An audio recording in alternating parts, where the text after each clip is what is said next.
Hey guys, JermRo here. I wanted to make this video as sort of an update from my previous one. I'm towards the end of the campaign, and since I switched from using parry to my new build, Huntress has been so fun. It's such a fun class when you do something that feels more fleshed out. So this video, I'll be going over the new build, what my plans are for improving that build, as well as my thoughts on the campaign and how I felt about the Huntress. My current build I'm dubbing Payload Amazon, since I'm using a combination of Explode Spear and Shock Lance to get one giant pop. Sometimes that pop applies shock to the enemy, which I can then follow up with Primal Strikes to consume the shock to get a really nice combo. Since I utilize both melee skills and projectile skills, I can also get a lot of nodes on the tree that give you extra damage if you use one or the other. I also use Barrage to get many shock lances for more damage, as well as a higher chance to shock, as well as that skill with one of the supports will allow you to cold, which is the way I can cold bosses. I use Lightning Spear for a little extra clear, plus the shock chance since it's 100% the absolute best clearing skill that spears have access to, as well as using the Voltaxic mark on bosses to get more of that shock chance. I have a few ideas on how to make this playstyle a lot better. First, I must get the row amount for full mobility.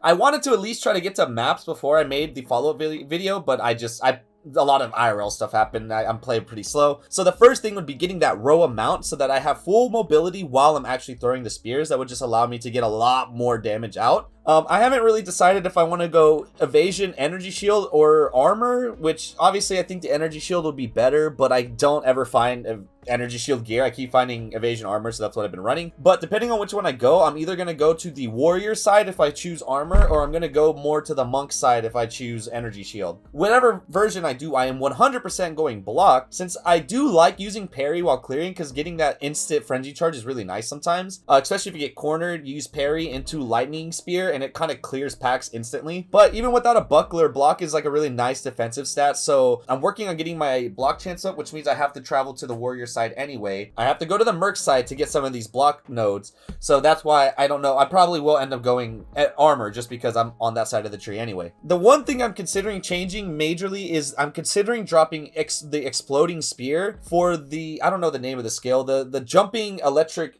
thing that also is a detonator, so I can just fully spec into like lightning nodes on the tree, but I haven't tested it out yet to see if that's even viable. So for right now, this is the combo I've been using, and at least for the campaign, it's incredibly effective. So far, the character feels incredibly strong, and the only thing I really die to is like big, giant one-shots. Even getting surrounded with block and evasion, it makes it really hard for you to even take damage. And by the time I get a lightning spear out, I can usually kill anything that's surrounding me by the time they even hit me once or twice. Even for getting surrounded, it's pretty good. However, with the non-instant play style that the Payload Amazon uses, I do have to be careful about getting cornered, because if the lightning spear doesn't insta-kill the enemies, then I'm kind of fucked. Eventually they'll wear me down and kill me. Now, it's been incredibly strong so far, this build, but the major downside that you could probably see already is that the enemy has to be on top of this explosion. You basically have to line the enemy up, and so bosses like the witch in the bog who flies on the motorcycle, I think her name is Ignac or something, but flies all around the arena for a very long time and then eventually jumps off of the broom and starts doing shit. But like the entire time moving around the arena, it's pretty much impossible to get any damage on it. And in these instances, I really just try to hit like a shock on the boss using anything so that I can go in with primal strikes and get at least a little bit of damage. And while the boss is flying around, I just throw normal spears at it to make sure the energy shield doesn't regen. And then once it finally stops moving, then I get as much damage in as possible using barrage and all of my skills. And so far, I really like this build.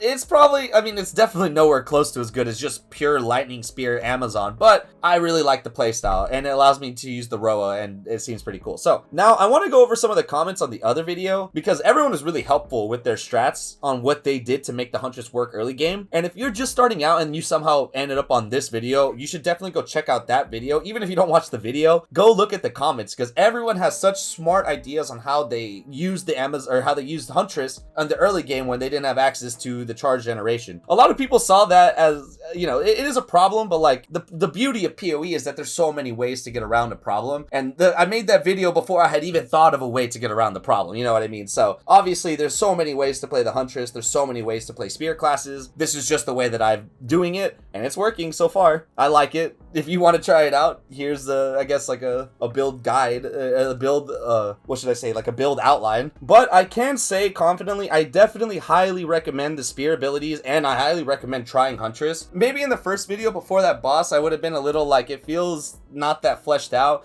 And the frenzy charge generation, using that still feels a little iffy. But if you just don't use that and you use the rest of what Huntress has to offer, it's an incredibly fun class, and it makes me really excited to see what some of the other weapons are going to feel like. Please, GGG, give me maces. Now, before we end the video, I do want to talk about the campaign. I've seen many takes on how the campaign feels so much worse, so much slower, the character progression feels worse, the characters feel slower, enemies are way harder to kill, etc, etc. And if I'm being completely honest, maybe I'm just the biggest GGG shill of all time, but I have not come into a single one of these problems with the character speed, power, or anything throughout the campaign. The one time I ended up getting stuck, I just tried new skills out. That's when I made the video. You guys suggested a lot of stuff. I found a new build, and I have yet to run into another problem. So, not to say every class feels as good as the Huntress does. Like, I know Warrior, I tried a Warrior early game, and some of those melee skills feel god awful to...